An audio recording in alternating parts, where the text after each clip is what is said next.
Hi, I'm Sarah Leonardi, Associate Director at CFE, and I'm joined by my colleague Sarah Harding, also an Associate Director at CFE. Since 2019, we've been working closely with Get Doncaster Moving to support them with a wide range of research and evaluation. We are here today to share with you some findings from a resident survey we undertook at the end of last year. In 2019, GDM commissioned the Behavioural Science Consortium to conduct a face-to-face survey with residents in 8 areas of Doncaster.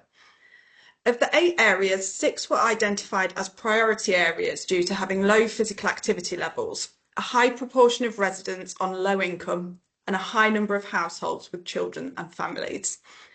The remaining 2 areas were classed as comparator areas because at the time it was thought that physical activity levels were similar to the rest of Doncaster. When the research was undertaken, this was not the case, and these areas also had lower levels of physical activity. In 2024, CFE undertook a similar survey in the same 8 communities of Doncaster. Many of the questions from the 2019 survey were replicated to enable us to track changes between the 2 surveys. A number of new questions were also added to reflect the wider work of GDM. Only those who lived in an eligible postcode for each of the 8 areas were able to participate in the research, and participants were recruited by QA research through a mix of door knocking and on-street recruitment. A total of 1,411 residents participated in the survey in 2024. It is important to note that the survey was undertaken between October and January for both waves of the survey to ensure findings were comparable.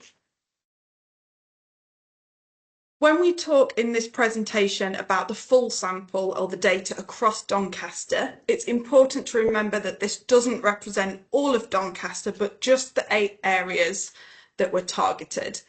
And we've highlighted these on the slide.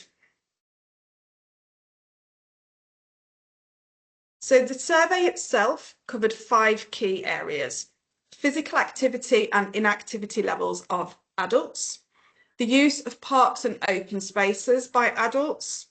We also looked at whether or not adults actively travelled to work or a place of study, overall attitudes towards physical activity and overall wellbeing measures, and finally, children's physical activity levels outside of school. So the presentation today will cover 2 key areas from the data collected in the face-to-face survey. We're going to look at physical activity and inactivity levels of adults living in the 8 communities. And we're also going to look at their attitudes towards physical activity based on the COM-B measures of behaviour change. The aim of this presentation is to share some key findings with you and pose some questions about how it might support you in your work. And at the end of the presentation, we go into a little bit more detail about what the other questions are that we covered in the survey and what is in the full report, and also wider data sources that might support you in your work. The first part of the presentation will cover adult physical activity and inactivity levels across the 8 communities. Adults' physical activity levels were measured using the short version of the Sport England Active Live survey, which classifies people as being active, fairly active, or inactive. The measure reflects the amount of moderate intensity physical activity an adult completes each week. Moderate activity is defined as an activity that raises your breathing rate. Examples of moderate activity include brisk walking, cycling, or dancing.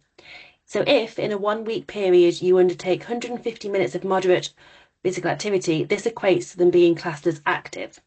Taking part in between 30 and 149 minutes of moderate activity equates to being fairly active, and less than 30 minutes equates to being inactive.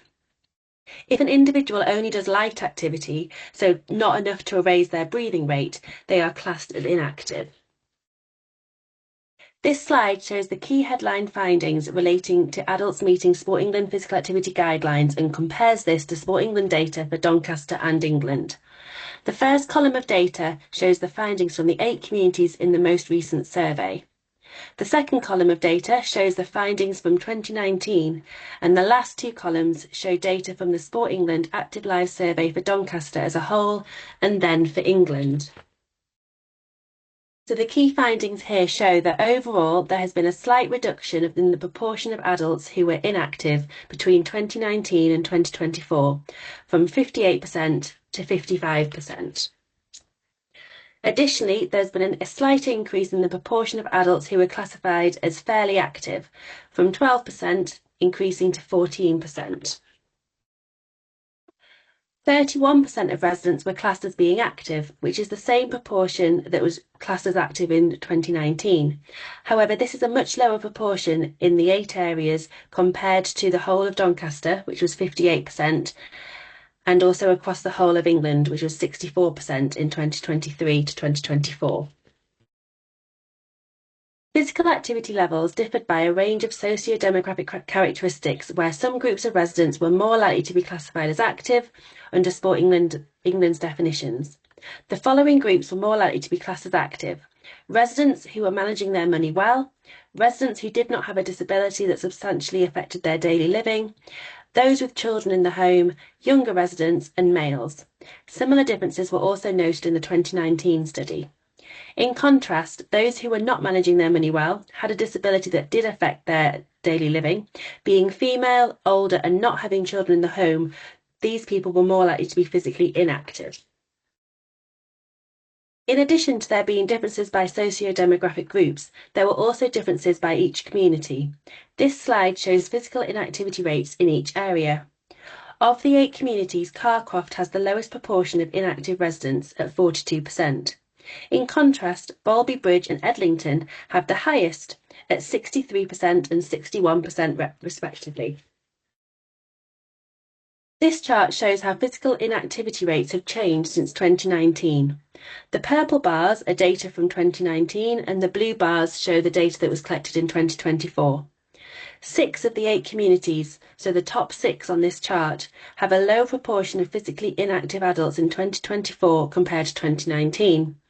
The biggest reduction in physical inactivity between 2019 and 2024 was found in Carcroft, where physical inactivity rates dropped from 63 to 42%.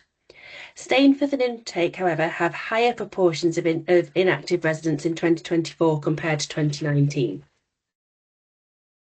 To explore physical inactivity in more detail, we undertook further analysis on those who were classed as inactive using the Sport England definition. The purple bars on this chart represent those that were inactive under that definition.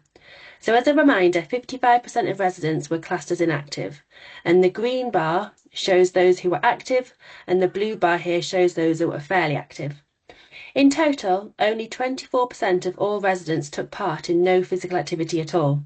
This group tended to be people with a disability that affected their daily living, those that were older than 65, and those in financial difficulty. As the chart shows, despite being classed as inactive and coloured purple in this chart, nearly 1/3 of all residents, so 31%, and a significant group, undertook physical inactivity but not enough to raise their heart rate and to be classed as completing moderate physical activity. Of all residents, 9% undertook over 300 minutes or more of light activity, which is a significant amount, just not intense enough to be classed as active. This group are therefore used to being active, just not at the level that is likely to raise their heart rate. We also asked residents how, if at all, their physical activity levels have changed over the last 12 months. Nearly 3/4 of residents had not changed the amount of physical activity that they undertake. However, 12% had increased their levels of physical activity. Of this group, almost half, 45%, undertook no physical activity 12 months ago and have therefore gone from being inactive to doing some activity. 18% of residents reported a decrease in their physical activity levels over the past year. And the boxes at the bottom of this slide highlight the main reasons why residents' physical activity levels have changed or stayed the same. The key reason for whether a resident's physical activity levels increased or decreased was their physical health. As residents get older, an increasingly higher proportion reported that a deterioration in their physical health was the reason why they reported a decrease in their physical activity levels. This slide poses some questions that you may wish to consider in relation to the work that you do. Firstly, how does understanding more about the inactive group help you in your work? Is there anything else you can do to encourage people who do light activity to increase their intensity so that they can move into the active category? Also, do different groups of residents need different support to become more active based on these findings? And do you need to target activities at different groups? Secondly, the data also shows that there are inequalities between different socio-demographic groups and the 8 communities. What do these differences mean for the work you are doing? If you need to use a different approach depending on the community, what might that look like in practice? In addition, someone's physical health closely links their activity levels. How can you support those whose health deteriorates to still take part in physical activity that is safe for them to do so? The next section of the presentation is about residents' attitudes towards physical activity, primarily using the COM-B behaviour change model. So before we go into the findings from the survey, we thought we would briefly explain the COM-B model. So COM-B is a framework which is broken down into 4 key components: capability, opportunity, motivation, and behaviour. The key premise is that a behaviour will only happen if someone has the capability, opportunity, and motivation to carry that out. So, for example, capability could be that someone is physically capable of being active, or they psychologically understand the importance of being active. Opportunity is that they have the chance to carry that behaviour out, so they have the time, or it could be that they have the family support or the finances to be able to do that activity. And finally, they need to be motivated to carry out the behaviour. So this could be that they enjoy it or want to do it for another reason, such as health benefits. The model itself is often used to try and identify barriers and enablers for behaviour change, and interventions can then be designed by targeting one or more of these components to achieve the desired change. In the survey, there were 2 statements that were designed for each element of capability, opportunity, and motivation to cover 6 key domains. Physical capability, so having the physical skills and enough stamina to be physically active for 30 minutes a day. Psychological capability, so knowing about the importance of being physically active and having the skills and being able to make decisions about being active. Physical opportunity, so having sufficient time and resources to be active. The social opportunity, so having the necessary support from individuals to be active. Reflective motivation, so having that intention or wanting to be physically active for 30 minutes a day. And equally, the automatic motivation, so being physically active, being habitual and something that you automatically do without thinking about it. In the survey, each statement was rated on a scale of 0 to 10, where 0 was strongly disagree and 10 was strongly agree. And as we can see from here, residents rated their psychological capability towards physical activity the highest, with an average score of 7.8, the second one on the table. This shows that residents understand what physical activity is and that it's important for them, even if they're not taking part in it. In contrast, they rated their automatic motivation the lowest at 5.2. This means that physical activity is not something they do automatically and instead requires conscious planning into a daily routine. We've mapped the COM-B mean statements onto a radar chart, and this radar chart shows that overall attitudes towards physical activity have remained relatively unchanged since 2019, as shown by the 2 lines tracking similarly across both domains. So the blue line was for 2019 and the purple line is for 2024. And as we can see, as we've mentioned, psychological capability was scored high across both years.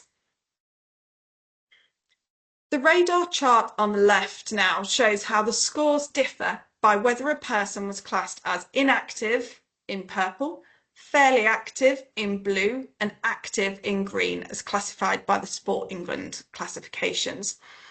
So as we can see, those that are active reported much higher mean scores than those who were fairly active or inactive. However, again, as we can see, there was little difference between psychological capability between the three groups, suggesting, again, that all residents, irrespective of their physical activity levels, understand the importance of physical activity and are able to make decisions about this, and that it's the other elements of the COM-B model that are scoring differently. Some differences were also noted by gender and ethnicity. So male participants scored higher scores for physical opportunity and reflective motivation, and white British residents generally provided higher scores for psychological capability and reflective motivation.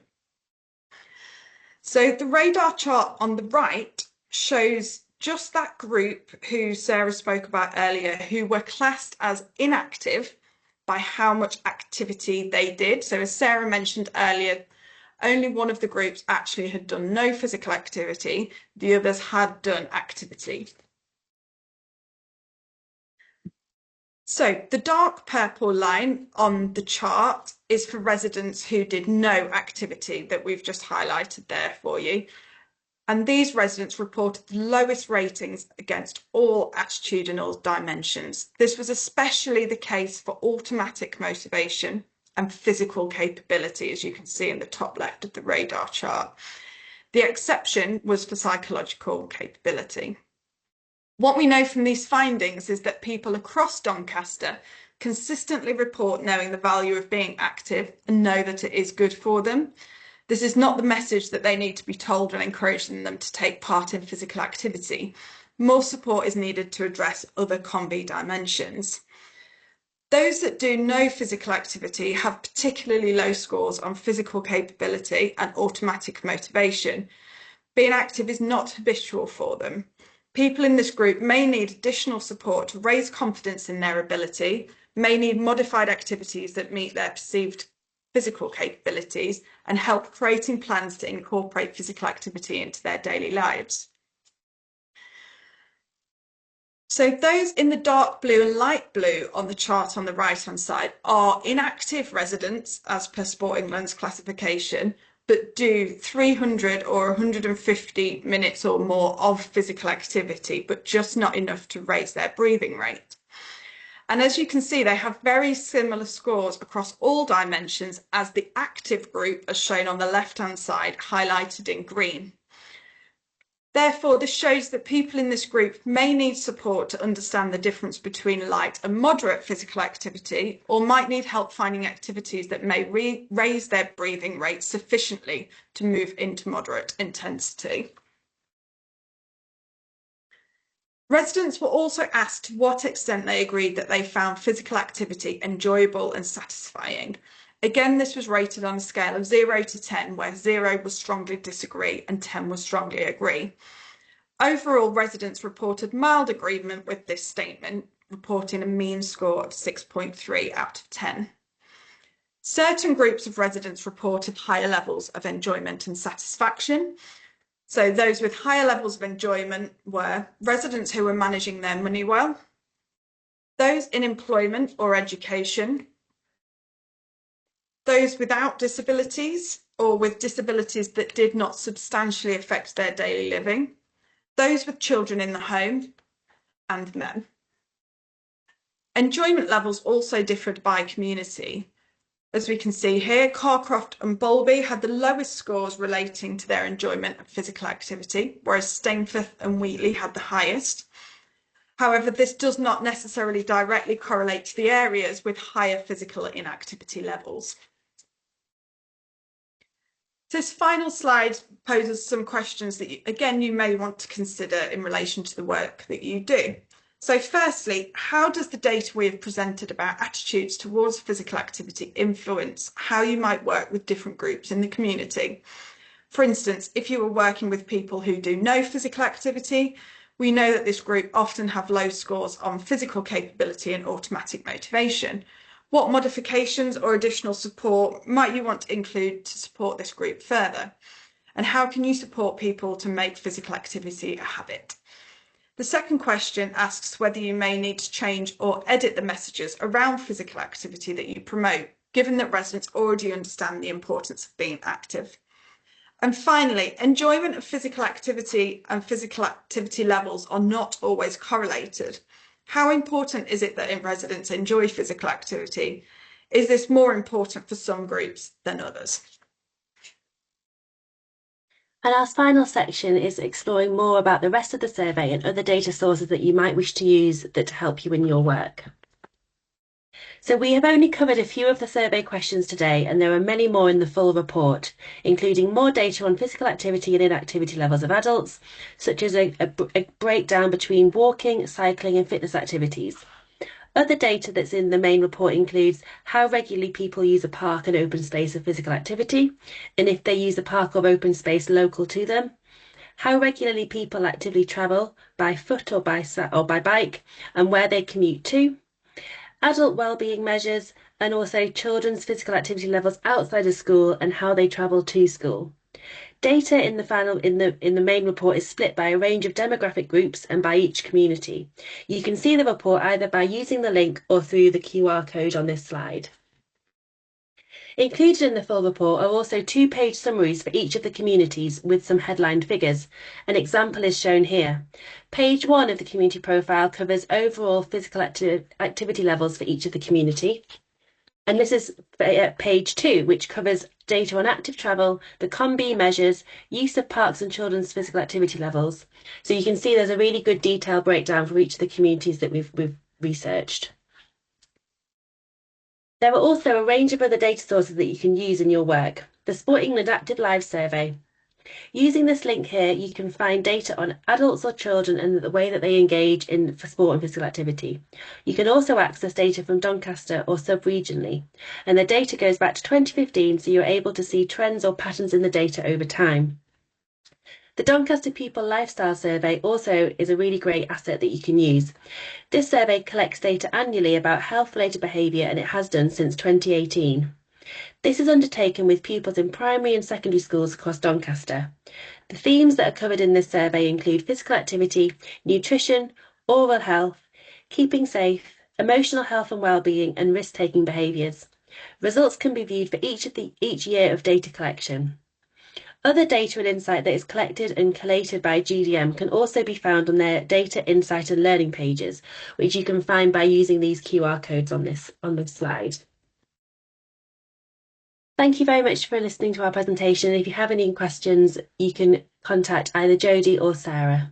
Thank you.